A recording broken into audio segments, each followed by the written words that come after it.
கல்யாணத்துக்கு கண்டிப்பா வந்துடாத. மினிஸ்டர் வீட்டு கல்யாணம் இல்லையா, உள்ள விட மாட்டாங்க. முகூர்த்தம் என்னைக்கு தெரியுமா?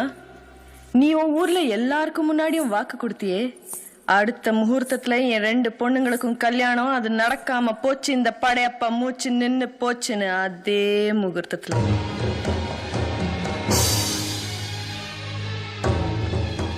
இப்ப தலை குனிஞ்சு நிக்கிறியே, ஞாபகம் இருக்கா? என் கல்யாணத்தை நிறுத்தினப்ப எங்க அப்பாவும் இப்படிதான் தலை குனிஞ்சு நின்னாரு அவர் பொண்ண நினைச்சு. கொடுத்த வாக்க காப்பாத்த முடியாம அவமானப்பட்டு எங்க அப்பா தூக்குல தொங்குனாரே, அதே மாதிரி ஊர்ல எல்லாரும் முன்னாடியும் கொடுத்த வாக்க காப்பாத்த முடியாம அவமானப்பட்டு நீயும் தூக்குல தொங்கணும்.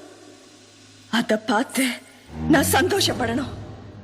அப்பதான் எங்க அப்பாவோட ஆத்மா சாந்தி அடையும். மனசார